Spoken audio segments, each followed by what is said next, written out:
Hey guys, Messy Jeb here, and today I'm going to do, I would have said a short Gul'dan guide, but in reality this is Gul'dan, so it's going to be a long Gul'dan guide.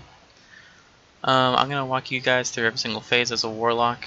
If you guys need me to run through anything, just leave a comment and I can always just reply and send a message. This is a really long fight, a really complicated fight, so if you don't like something or you don't get something, just let me know. It's not too hard for me to go back and look through it. First things first, I'm going to reflask and I'm going to get my mastery food. For this, I run just a normal single target build with Soul Harvest. The same thing as that, same thing you would run on Elisand, just the normal Soul Conduit build, Malefic Grass build, but with with Soul Harvest. So I believe here I actually incorrectly, I thought I was running Siphon Life. I've just gotten so used to it. You want to save your Soul Harvest for when the ad is up and your effigy is down. Or sorry, when the ad is up. So to see me do my thing, I just dot it. I put a couple UAs into it. I kind of overcommitted because I had my Soul Harvest up and I wanted to use it well. After that, I kind of just dot up Gul'dan, dot up the ad, and then I kind of, you'll see I use a Seed of Corruption there just to make sure I get all the eyes dotted up. And then I just go back to normal single target rotation, making sure I'm keeping up my agonies and playing around my procs. So this wasn't the best pull I had. It was the pull that we killed it on, so I was kind of happy about that. We had a bit of a rough time. Here what we do, oh yeah, this was tragic too. So here what we do is we usually have our healer go right in the middle there. You see he was a little bit short of me. I thought maybe I could make it, so I just won anyways. Don't do that. If you need help, just call for help. And then I got brought back up, went back to it, reset my portal to where we go to bait the third Hellfires, and then we just went back to it. You see here once again I seed, do my rotation, go back into it. I actually didn't think we were going to kill it here, so I actually didn't re-rune because I'm a good player. And and that's kind of it. Like for phase 1, you kind of just make sure that for bonds you're kind of like in front of him, so you kind of get knocked to the center so you guys can break all together with the healers. And then when Hellfire comes out, you kind of sit in this corner here and just slowly move forward, one little thing at a time. I think we had a couple of mistakes, but overall I think we had a pretty easy time with the baits. So see here I run into melee. This is so that I'm not stacking around other ranged, and I'm also in position for the bonds. So I get a perfect seed off, I hit everything, then I just go back to unloading on the boss. I'm holding onto my Soul Harvest. I'm kind of wanting to save it until we're shuffling. I want to make sure I have all my stacks, and I have to move to baiting, so like, you know, wanted to make sure. I didn't do a very good job baiting here. That was bad by me. It was a long night, so, you know, mistakes happen. Unfortunately, our kill was probably my worst pull, so, but that's sometimes how it goes. So yeah, after we're done baiting, we have enough damage that we can just move into here, just in case the bonds come out, but usually we'll be fine. We make the push like probably 90% of the time. So we push them to 50. I reset. I put my my circle down for when the storms come, and I just go right back into boss damage. You'll see here I cheese a little bit by using my circle, so I don't have to fight against it. I can just keep draining my dots, and then I reset back to the positions. We're setting up for when the Flames of Sargeras come out. So see that the range are really spread, because if you're actually next to someone when Flames come out, you'll actually spread one tick of it if you're close to someone. Yeah, you just kind of nuke the eyes as soon as they come out. That's something that's very, very important. I believe on this kill we kind of had a weird positioning, but it shouldn't matter too much. We had a little bit of I think we had a tank die on this pull. So you'll see here once again, just waiting for Flames to come out. I'm waiting for Storm. You'll see me here kind of cheating up because I want to be close to my circle so that I can kind of like make sure that I'm safe if I get Flames. Because there's going to be one more that comes out right here, and we have to be really, really careful for that. So see here, I cheat pretty well. I don't really use my circle because I wasn't sure if the boss was in range of it. I didn't need to use it, so I had confidence in myself. Figured, maybe I'll use it for something else. Here, once again, nuke the eye, get dragged around, dot off the boss. Reset your positions. I always like to be close to the middle and really far away from everyone, just so that I have the most room to work with, and so I can do really cheesy stuff. You see here, I kind of get like, I get flames. I run out of range for a little bit. Not a big deal. Generally, try to keep your rate alive over your damage. Like, you have to really trust in your raid on this boss, so you really just have to do everything you can to preserve the lives of the other monkeys in your raid. So you see here, there's a lot of fire in my way, so I just use my circle, save myself taking some damage. I run back, dot up the boss, and then I go to the eye, dotting up, unloading into it. I almost have Soul Harvest up here. I want to use it as soon as I can, and I know that the eye is coming up. So I actually hold on to it here and wait till I have 2 targets just for the extended duration. So nothing too crazy. Just nuking the eye again. Flames are coming out, so everyone's kind of spreading out so the eye doesn't take us all down. And then as you hit, oh, I missed one big part. So there's going to be one more storm, and he'll blow you back to this part. We all reset, we all stack up on X, and we just full damage the boss. You'll see he hits 10% here. That's the phase change. So we just dump everything into it. We actually all second pot here, because just to make sure that we make this push. Keeps it consistent, keeps it good.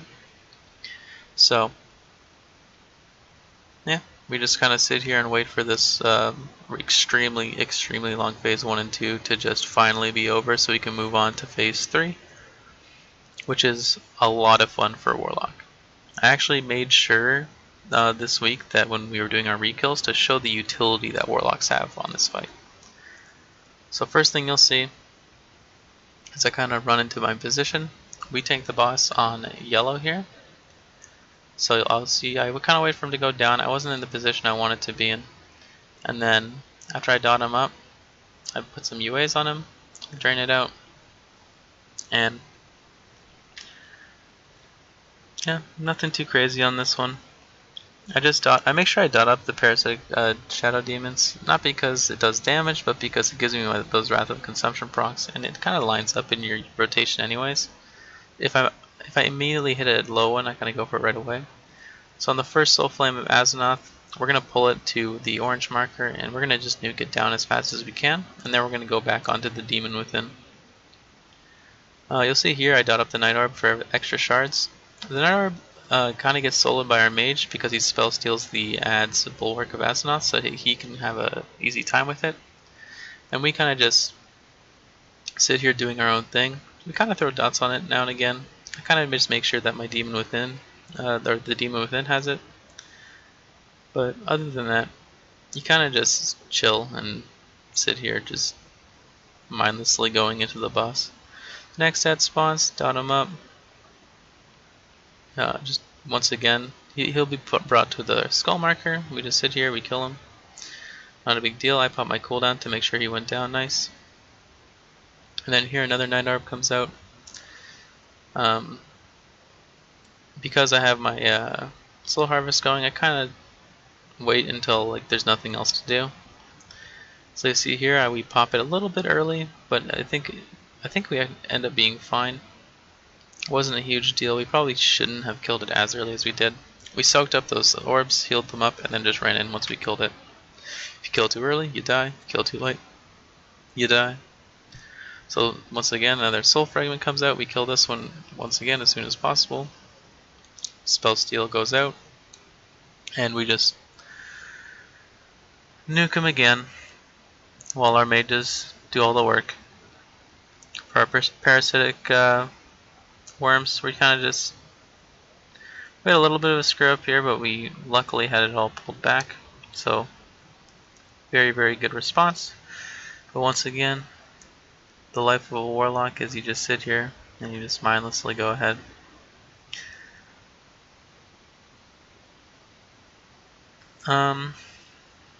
Yeah. You want to dodge those green things, they do a lot of damage, but if you're Affliction, you can kind of heal through it, to be honest. Once again, you nuke the ad.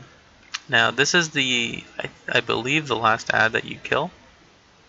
So you kill him, and then right here, we all need to do cool things.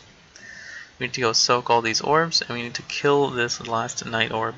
So we go into here, we soak it all up, heal it all up, run in. He gets all angry, he blows up the platform because he's a jerk. And then this is actually when you have lots of free time. So on this phase, the ads get spawned, and you want to just CC them. So you'll see here, I see that the soul fragment gets CC'd, but it kind of gets immediately broken. So I actually end up banishing it right away. You'll see here my pet died. I actually didn't notice that he actually just killed it.